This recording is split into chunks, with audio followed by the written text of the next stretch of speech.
everyone, welcome back to my channel Solution with Engineer Sara। आज जो lecture हम discuss करने वाले हैं वो है एक्सट्रीम प्रोग्रामिंग। सो चलिए let's get started. Extreme programming जो हमारी अप्रोच है वो हमें एजाइल अप्रोच से ही मिली है। जैसे कि हम अपने प्रीवियस लेक्चर में ऑलरेडी ये बात डिस्कस कर चुके हैं कि एजाइल अप्रोच हमें क्या बातें प्रोवाइड करती हैं। चलिए हम थोड़ा सा उसको गो थ्रू करते हैं। एजाइल, जब भी हम एजाइल अप्रोच को यूज करते हैं किसी भी सॉफ्टवेयर को डेवलप करने के लिए, तो हमें दो बातों का ख्याल रखना होता है। नंबर वन कि हम कस्टमर की चेंजेस को रिस्पॉन्स करें। अगर हम किसी सॉफ्टवेयर को डेवलप करना स्टार्ट करते हैं और लेट्स सपोज कि सॉफ्टवेयर को हमने डेवलप करना स्टार्ट कर दिया और जब हम सॉफ्टवेयर डेवलप कर रहे होते हैं, ड्यूरिंग दैट कस्टमर आए और वो कहे कि मुझे अपनी रिक्वायरमेंट्स को चेंज करना है, तो हम उसको रिस्पॉन्स करते हैं, उसके बताए हुए रिक्वायरमेंट्स को फॉलो करते हैं। सो नंबर वन पॉइंट तो हमारा ये है कि हम कस्टमर को ये बेनिफिट दे रहे हैं कि अगर वो कोई रिक्वायरमेंट्स चेंज कर रहा है तो हम उसको रिस्पॉन्स करेंगे। नंबर टू, एजाइल में हम क्या करते हैं, हम रैपिड डिलीवरी कर रहे होते हैं सॉफ्टवेयर की, जो कि किसी भी कस्टमर की डिमांड होती है। यानी कि हम ऐसा नहीं करेंगे कि हम जो है बहुत लॉन्ग उसको लेकर चलें सॉफ्टवेयर को, हम उसको रैपिड डिलीवरी देंगे according to market trends, according to market need. Okay, so ये टू मेन पॉइंट्स हैं जो हम एजाइल में प्रोवाइड कर रहे होते हैं। सो यहाँ पर एक्सट्रीम प्रोग्रामिंग जो है वो भी एजाइल की ही अप्रोच है जो हमें एजाइल से मिली है। चलिए देखते हैं कि हम एक्सट्रीम प्रोग्रामिंग में क्या कर रहे होते हैं। In extreme programming, there are 12 core practices that form the foundation of the methodology। इसके अंदर हम 12 core practices पर वर्क कर रहे होते हैं जिसकी वजह से हम एक्सट्रीम प्रोग्रामिंग को फॉलो करेंगे। So number one point, planning game.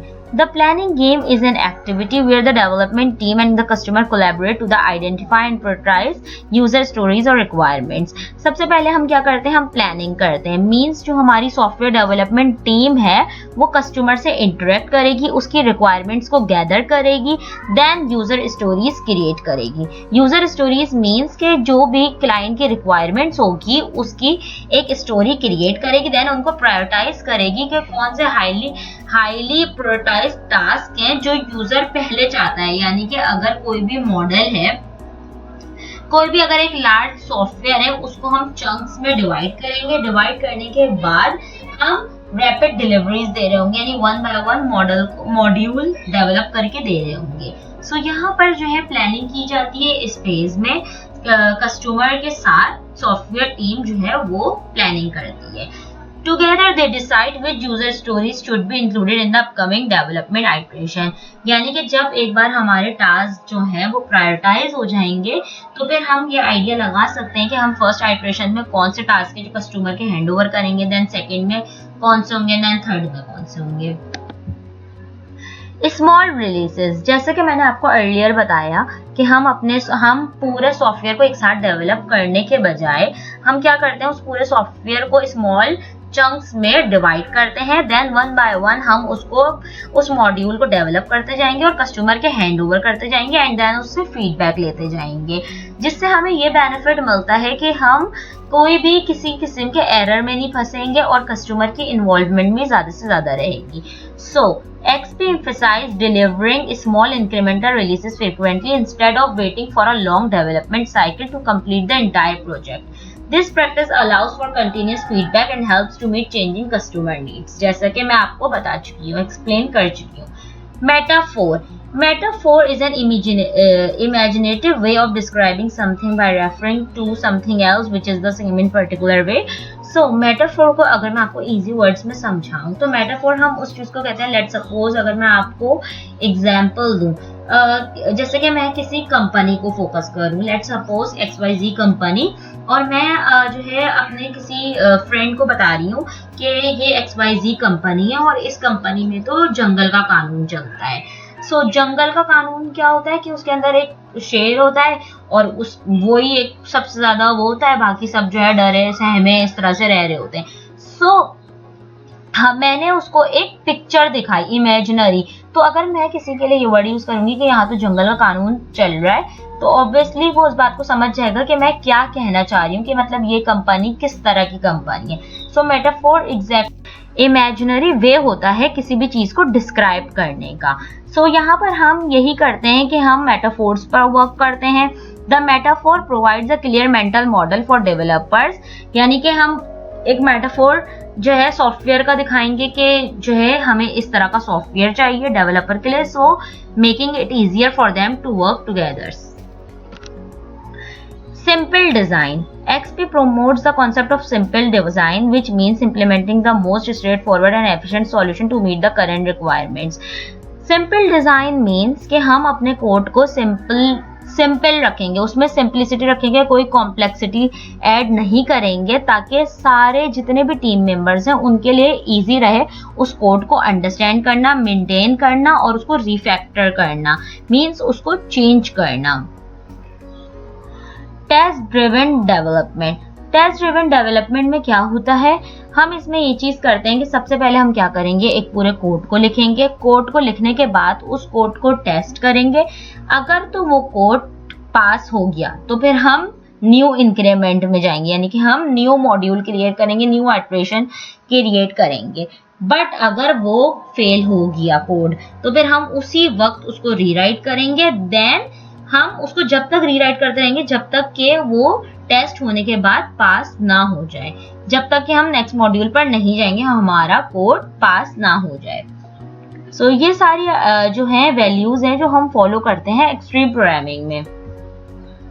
Pair programming. Pair programming involves two developers working together. Pair programming हमें ये चीज प्रोवाइड करता है कि हम एक्सट्रीम प्रोग्रामिंग में क्या करते हैं कि अगर लेट सपोज हमारे पास 10 बंदे काम कर रहे हैं तो 10 के 10 बंदे पेयर में वर्क करेंगे, कोई भी एज ए इंडिविजुअल वर्क नहीं करेगा, यानी कि 2-2 के पेयर्स होंगे, जिससे हमें ये बेनिफिट मिलता है कि लेट सपोज दो जो है 2 पेयर है और 2 पेयर जो है वो कोई भी कोड जो है राइट कर रहे हैं। अगर let suppose during the software development कोई एक डेवलपर जो है लीव कर जाता है उस प्रोजेक्ट को, सो दूसरे डेवलपर को इस बात का अंदाजा हो कि उसमें क्या चल रहा है, क्या चेंजेस करनी है और कहाँ से काम रुका है, कहाँ से काम वापस स्टार्ट करना है। सो इस वजह से पेयर प्रोग्रामिंग हम इसमें फॉलो करते हैं। Continuous integration. It is like a teamwork strategy. It means that whenever a developer finishes their part of the code, they share it with everyone else in repository. Continuous integration में ये होता है कि जैसे let's suppose pair programming चल रही है 2x2 की, सही सब अपने अपने हिस्से का कोड डेवलप कर रहे हैं। जैसे ही एक टीम अपने हिस्से का कोड डेवलप करेगी वो क्या करेगी, उसको एक रिपोजिटरी में शेयर कर देगी सारे टीम मेंबर्स के साथ। रिपोजिटरी मीन्स किसी एक स्टोरेज पर। फिर वहां पर उसको वो जो कोड उसने शेयर किया होगा उसको टेस्ट किया जाएगा। अगर तो वो कोड पास हो गया तो फिर सारे टीम मेंबर्स के साथ उस कोड को शेयर कर दिया जाएगा, और अगर वो टेस्ट पास नहीं हुआ देन उसको रीराइट करेंगे, देन उसको अगेन टेस्ट करेंगे। इसी तरह हमें कंटिन्यूस इंटीग्रेशन करनी होती है। Collective code ownership. In XP, there is no concept of individual own code, means that all team members are responsible for any part of the code base. This practice promotes collaboration. Actually, collective code ownership में क्या होता है कि हम जैसे कि अगर 10 बंदे कोई किसी हर मॉड्यूल पर डिफरेंट मॉड्यूल्स पर कोडिंग कर रहे हैं तो उनका कोड राइट करने का स्टाइल, फॉर्मेट, फॉन्ट, हर चीज सिंपल होनी चाहिए और सेम होनी चाहिए। ऐसा नहीं होना चाहिए कि अगर 3 बंदे कोडिंग कर रहे हैं तो तीनों का स्टाइल जो है वो डिफरेंट हो। नो, तीनों का जो स्टाइल है, फॉर्मेट है, वो सेम होना चाहिए ताकि वो कोड एक्सेसिबल हो, मैनेजेबल हो, रीडेबल हो हर किसी के लिए। यानी कि उस सॉफ्टवेयर डेवलपमेंट में अगर 10 बंदे हैं तो 10 के 10 उस कोड को रीड कर सकें, वो चेंज कर सकें और उस देन हम आते हैं कंटिन्यूस रिफैक्टरिंग में। It is like cleaning up your code. Refactoring mean simply changing your code. ये कह रहे हैं कि आप अपने कोड को अपडेट करते रहें। It is like cleaning up your code regularly to make it better, so it is easier to understand, modify and add new features. यानी कि आप न्यू फीचर्स ऐड करें। On site customer. Having an on-site customer means that customer connects all the time with the team. This helps feedback, clarification and continuous involvement throughout the development process. जैसे कि मैं आपको already बता चुकी हूँ कि agile तो हमें एजाइल तो हमें प्रोवाइड ही ये चीज करता है कि हम जो है कस्टमर के साथ ज़्यादा से ज़्यादा इंटरेक्ट करें। सो कस्टमर जो है वो हमारे साथ डे 1 से लेकर at the end of day तक कनेक्ट रहेंगे, जिसकी वजह से हमें फीडबैक्स भी मिलते रहेंगे, हमें आइडिया भी क्लियर रहेगा। और जब कंटिन्यूस इन्वॉल्वमेंट रहेगी कस्टमर की, तो at the end of the day customer ये नहीं कह सकेगा कि मेरी रिक्वायरमेंट्स तो ये थी और आपने हमें ये सॉफ्टवेयर डेवलप करके दिया।